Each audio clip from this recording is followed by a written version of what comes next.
चलिए एक ऐसी कहानी सुनाते हैं जिसे सुनने के बाद आप काश शब्द कहने पे सोचेंगे और समझेंगे कि काश ये मैं कर दिया होता। एक बार एक पेंटिंग बनाने वाला आदमी था। वो बहुत ही अच्छा पेंटिंग बनाता था। उसकी पेंटिंग की बहुत दूर-दूर तक नाम थी। लोग उसके पेंटिंग को खरीदने के लिए बहुत दूर-दूर से आते थे और इतना अच्छा वो पेंटर था कि उसकी पेंटिंग को देख लोग बहुत मोहित हो जाते थे। पेंटिंग का काम करते-करते बूढ़ा हो गया था, उसकी उम्र भी बीत गई थी। उसे अब हिम्मत नहीं होती थी कि वो पेंटिंग बनाए और पेंटिंग बनाकर दिखाए किसी को। तब वह सोचा चलो अपने मालिक से कहता हूँ कि अब मुझे रिटायर होना है, मुझे रिटायर कर दीजिए, अब मैं पेंटिंग नहीं बना सकता। मेरे पास अब शक्ति नहीं है कि मैं पेंटिंग बनाऊँ और पेंटिंग का काम करूँ। वह अपने मालिक के पास जाता है और बोलता है मालिक से, सर मुझे अब रिटायर कर दीजिए, मैं अब पेंटिंग नहीं बना सकता, पेंटिंग बनाने की शक्ति मुझसे ख़त्म हो गई है, मैं बूढ़ा हो गया हूँ। तब वो उसके मालिक जो होते हैं बोलते हैं कि ठीक है। उसके मालिक बोलते हैं कि तुम एक और पेंटिंग बना दो और उसके बाद तुम रिटायर हो जाना। जिस पेंटिंग को बनाने के लिए तुम्हें 1 हफ्ते की टाइम लगेगा, तुम 1 हफ्ते तक और पेंटिंग बना दो, एक जो बहुत ही सुंदर पेंटिंग बननी चाहिए। तब वो सोचता है कि मैंने पूरी उम्र बिता दी पेंटिंग बनाने के लिए, आज ये आखिरी पेंटिंग बनाने को बोल रहे हैं तो चलो एक और भी पेंटिंग बना देता हूँ।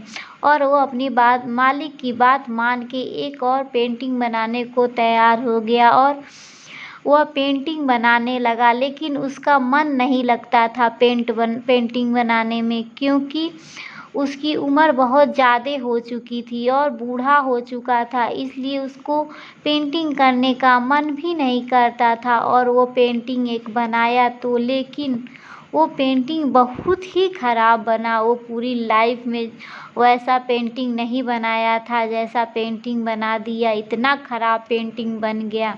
तब वह अपने मालिक के पास गया और बोला कि मैंने पेंटिंग तो बना दी है, अब मुझे रिटायर कर दीजिए, मेरे पास शक्ति नहीं है कि मैं पेंटिंग करूं और पेंटिंग करके पेंटिंग बनाऊं और मेरी पेंटिंग अब ख़राब भी होने लगी है।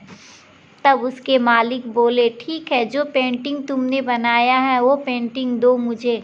तो वो पेंटिंग जो बनाया था वो पेंटिंग मालिक को अपने देता है, देखता है तो उसका मालिक बोलता है ये पेंटिंग तुम्हारे लिए ही मैं बनवाया था, इसलिए तुम इसे ही रख लो, क्योंकि तुमने पूरी ज़िंदगी मेरे लिए पेंटिंग करने में बिता दिया। आज इसीलिए मैं सोचा कि अब तुम काम छोड़ रहे हो तो एक और पेंटिंग बनवा लूँ और इस पेंटिंग को मैं तुम्हें गिफ्ट कर दूँ।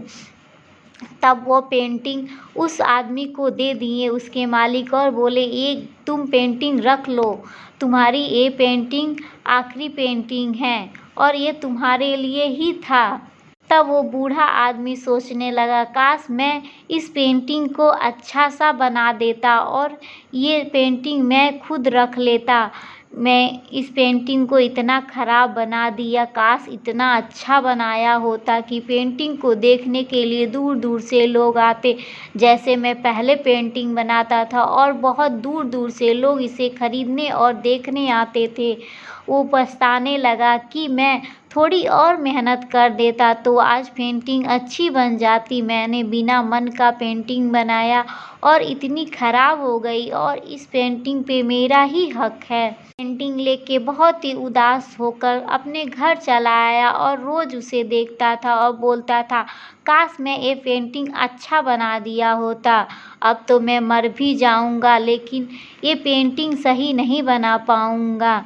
इसीलिए वो पछताता रह गया। आप भी अपने काम से पछताएं ना और जो भी काम करे अच्छे से करे, बाद में ये ना बोले कि काश मैं ये कर दिया होता, काश मैं वो कर दिया होता। काश शब्द बोलने की ज़रूरत ही ना आए आपको अपनी लाइफ में। इस कहानी से यही सीख मिलता है कि हमें अच्छा करना चाहिए, काश शब्द की ज़रूरत न पड़े। अगर आपको ये कहानी अच्छी लगी तो वीडियो को लाइक कीजिएगा और सब्सक्राइब कीजिएगा।